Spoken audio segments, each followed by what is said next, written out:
मैं आपको सीधी तस्वीर दिखा रहा हूँ असदुद्दीन ओवैसी इस वक्त न्यूज़ लाइव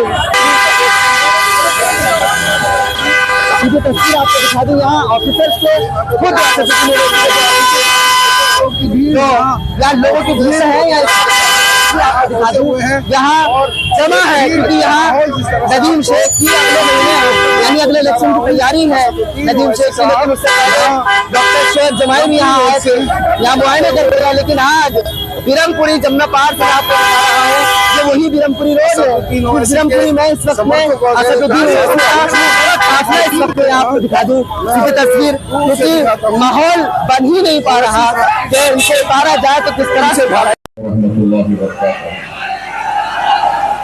मोअज़्ज़िज़ हाज़रीन इकराम, बुजुर्गान कौम और मिल्लत, मेरी इज़्ज़तदार माँ और बहनों, गयूर नौजवान साथियों, शेख नसीम को तशरीफ फरमा साबिक़ा रुकन पार्लिमान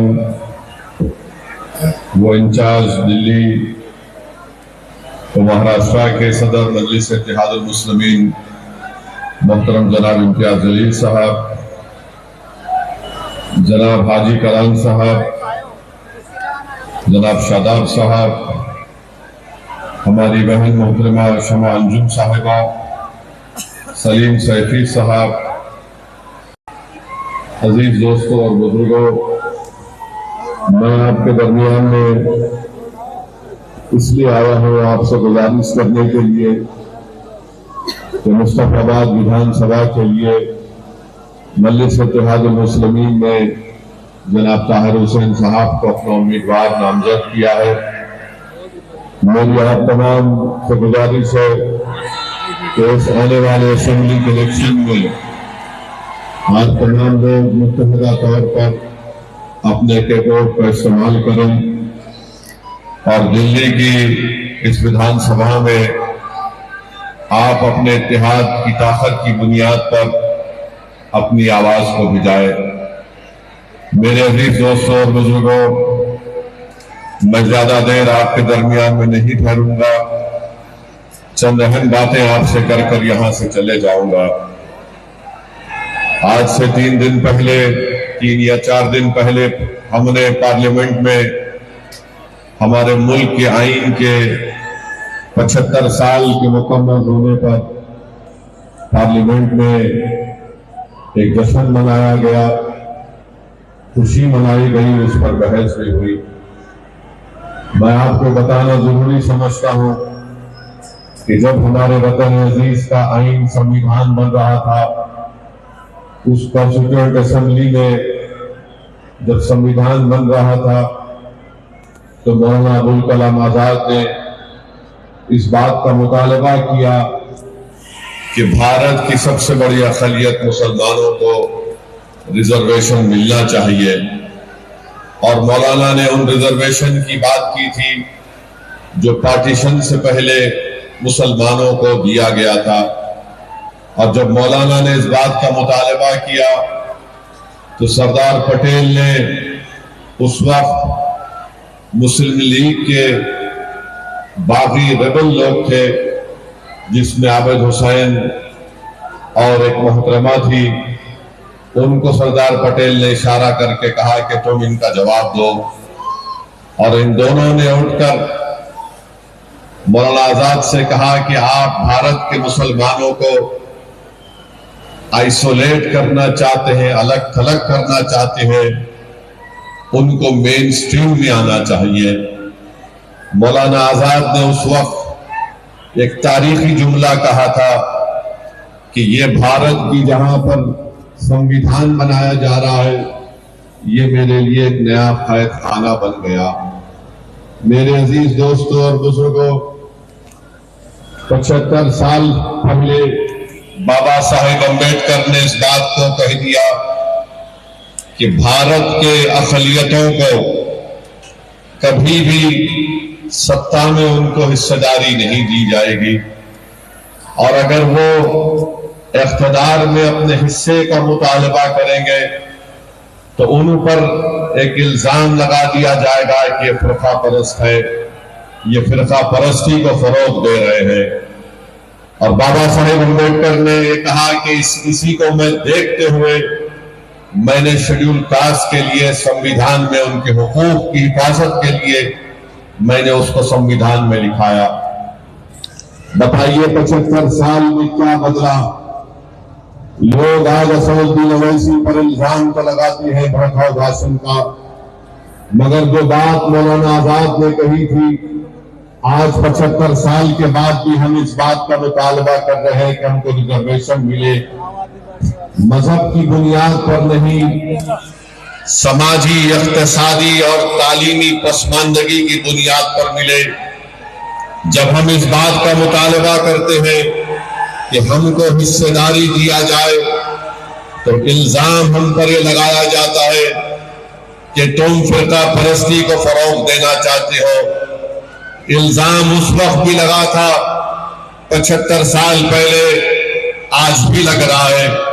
मेरे अजीज दोस्तों, बुजुर्गों, नौजवानों, मेरी इस बात को आप जहन नशीन कर लीजिए कि जब मजलिस इस बात का मुतालबा करती है कि मुस्लिम अक़लियत की भी एक लीडरशिप होनी चाहिए, मुस्लिम अक़लियत को भी उनका हिस्सा मिलना चाहिए इक़्तिदार में, तो आज जो लोग मजलिस को गाली देते हैं और इल्जाम लगाते हैं, मुझे उनके इल्जाम की फिक्र नहीं है, क्योंकि यही लोग थे जो 75 साल पहले भी मौलाना आजाद पर इल्जाम लगाए। बल्कि अम्बेडकर ने यह कह दिया था कि जब इस मुल्क की अक़लियत अपने हिस्सेदारी की बात करेगी, तो इस मुल्क की अक्सरियत ये कहेगी कि ये फिरका परस्ती की और नेशनलिज्म की बात कर देती है। मेरे अजीज दोस्तों और बुजुर्गों, आज फिर आपके पास एक वक्त आया है, आप यहां से मजलिस को उम्मीदवार को कामयाब करिए। ये एक शख्स की कामयाबी नहीं होगी, बल्कि ये आपकी एक सोच की कामयाबी होगी। ये एक शख्स को आप मुत्तहदा तौर पर अपना वोट डालकर कामयाब नहीं करेंगे, बल्कि आप अपनी एक लीडरशिप को मजबूत करेंगे। भारत में सब समाज की लीडरशिप बन सकती है, मगर अगर किसी एक समाज की सियासी लीडरशिप अगर कोई बर्दाश्त नहीं करता, तो वो मुसलमानों की सियासी लीडरशिप को कोई बर्दाश्त नहीं कर सकता। मंशा और मकसद एक ही है कि हम गुलामी करते रहे, हम भीख मांगते रहे, हम इक़्तिदार में हिस्से का मुतालबा ना करें, बल्कि आज हमको ये कहा जाता है कि अगर तुम जिंदा हो तो हमारी वजह से हो। मगर बताइए मेरे अजीज दोस्तों और बुजुर्गों, हम कब तक घुट घुट कर, हम कब तक डर डर कर जिंदगी गुजारेंगे? जमहूरियत है, भारत के आईन के मुताबिक, संविधान के मुताबिक हम सब तमाम बराबर है, हम इंसान हैं, और जिस तरह हर किसी को अपने समाज की लीडरशिप बनाने का कासिल है, उसी तरह भारत के मुसलमानों को भी अपनी लीडरशिप बनाने का इख्तियार हासिल है। लोग बार बार कहते हैं कि मजलिस जिस चीज का बात करती है उससे बीजेपी को फायदा होगा। मैं उन लोगों से पूछना चाह रहा हूं, बताओ हम क्या दुनिया में इसलिए पैदा हुए कि तुमको जिताएं, तुमको कामयाब करें, और हम वोट तुमको डालें और तुम बीजेपी को रोक नहीं पाते हो? बीजेपी इक़्तिदार पर दोबारा आ जाती है। याद रखिए, भारत के मुसलमानों को इस बात का फैसला करना है कि आप कब तक नाम निहाद सेकुलर पार्टियों के झोली में अपना वोट डालेंगे। बीजेपी को जो रोक नहीं पाते, मैंने उस वक्त भी पार्लियामेंट में उठकर कहा था जब 2024 के चुनाव का रिजल्ट आया था, मैंने कहा था कि मोहब्बत की कामयाबी नहीं है। जिस तरह तीसरे मर्तबा नरेंद्र मोदी भारत के वजीर आजम बने, ये मोहब्बत की कामयाबी नहीं है, ये नफरत की कामयाबी है। और उसी की बुनियाद पर तीसरी मर्तबा बीजेपी 240 सीट लेकर आई, मगर सब ने कहा कि नहीं नहीं, बीजेपी के सीट की तादाद में कमी पैदा हुई है। अरे बताओ हरियाणा कैसे जीत गई बीजेपी, बताओ महाराष्ट्र कैसे जीत गई बीजेपी। हम पुकारते रहे, हम अपने हलफ को सूखा कर लिए, चीख मार मार कर कहते रहे देखो ये हमारा काम नहीं है, हम बीजेपी को रोकना जरूरी है, मगर ये पूरी जिम्मेदारी हम पर क्यों आयद करते हैं? अरे एक ही समाज है जो बीजेपी के खिलाफ वोट दे रहा है, उसका नाम मुसलमान है। बाकी के सब समाज है, उनकी अक्सरियत, उनकी मेजॉरिटी बीजेपी को वोट डाल रही है, मगर हमारे गले में साफ डाल दिया गया कि नहीं, तुम बीजेपी को रोको। अरे बताओ, तुमने हरियाणा में क्यों नहीं रोके बीजेपी को? बताओ, दिल्ली में एक भी क्यों नहीं जीता तुम्हारा? तुमने तो मुसलमान को टिकट देना तो दो की बात, तुम बीजेपी को नहीं रोक पाए। कौन जिम्मेदार है इसका? मेरी बात आप समझिए, याद रखिए। अगर आप फिर से इसका शिकार होंगे, नहीं नहीं हमको बीजेपी को रोकना है, यकीनन रोकना है, मगर रोकने का मतलब ये नहीं है कि तुम अपने बच्चों को जो 5 साल से जेल में सड़ रहे, जिनका नाम वो लेना नहीं चाहते, आप उन्हीं को वोट देंगे?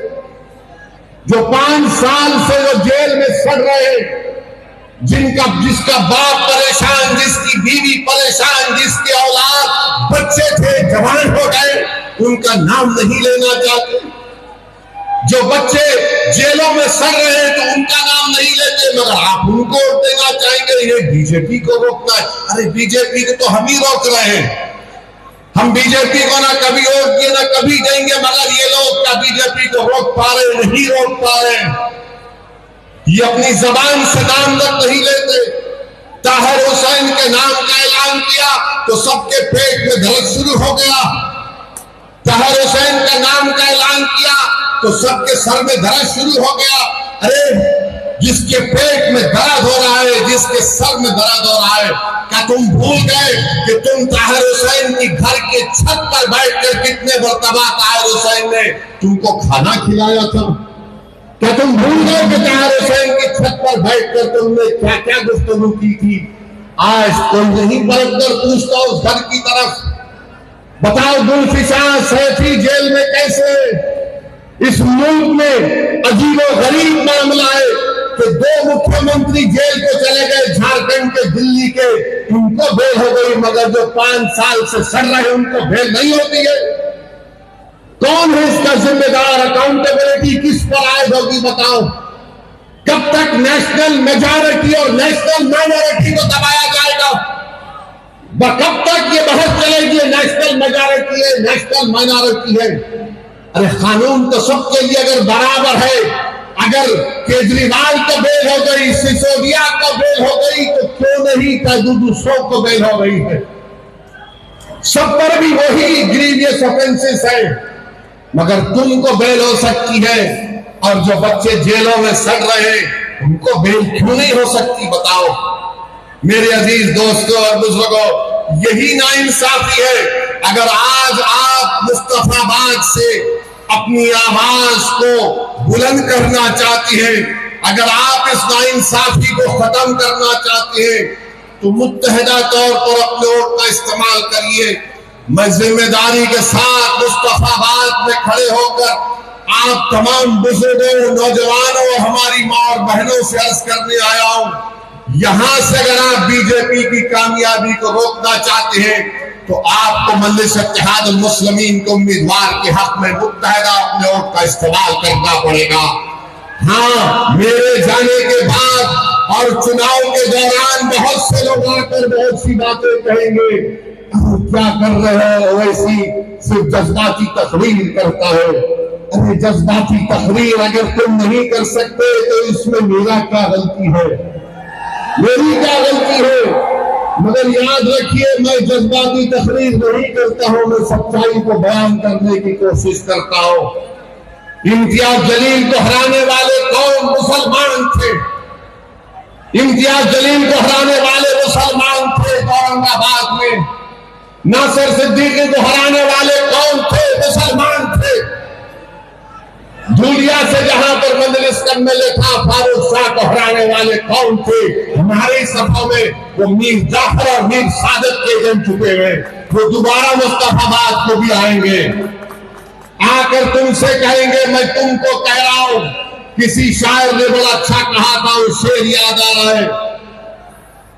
क्या कहा था शायर ने? वाकिफ नहीं है जो लोग सफर के उसूल से, वाकिफ नहीं है जो लोग सफर के उसूल से, साये की भीख मांग रहे बहूल से। ये वो लोग हैं आकर वही सेकुलरिज्म का पुराना राग लगाएंगे। रे क्या का सेकुलरिज्म है बताओ? ये सेकुलरिज्म है कि केजरीवाल को फेल मिल जाती है और दूसरों को नहीं मिलती। कौन सा सेकुलरिज्म है बताओगे? मेरे अजीज दोस्तों और बुजुर्गों, मेरी आप सदैव गुजारिश है कि मुत्तहदा तौर पर अपने वोट का इस्तेमाल करिए। डरने और घबराने की जरूरत नहीं है। अब हमारे जाने के बाद मजलिस के उम्मीदवार का जलसा हो चुका तो लोग आके बोलेंगे देखो बीजेपी को रोकना है, यकीनन रोकना है। कोई आकर अगर ये कहेगा कि देखो अपने बच्चों को समझाओ वरना गब्बर सिंह आ जाएगा, तो मैं उनसे कहूंगा कि आप उनको जवाब दीजिए कि अब हम सोने वाले नहीं है, अब हम जाग चुके हैं। अब हम नहीं सोएंगे। तुम 75 साल के हमको ये झूठे सेकुलरिज्म की अफीम हमको छका छका कर तुमने हमको सुला दिया।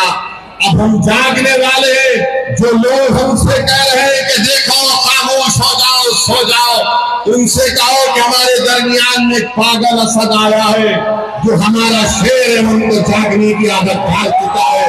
अब हम जागेंगे, सोएंगे नहीं। अब हम होशमंदी से अपने वोट का इस्तेमाल करेंगे। मेरे अजीज दोस्तों और बुजुर्गों, आपकी आवाज आपके हाथ में है। आपकी आवाज आपके हाथ में है।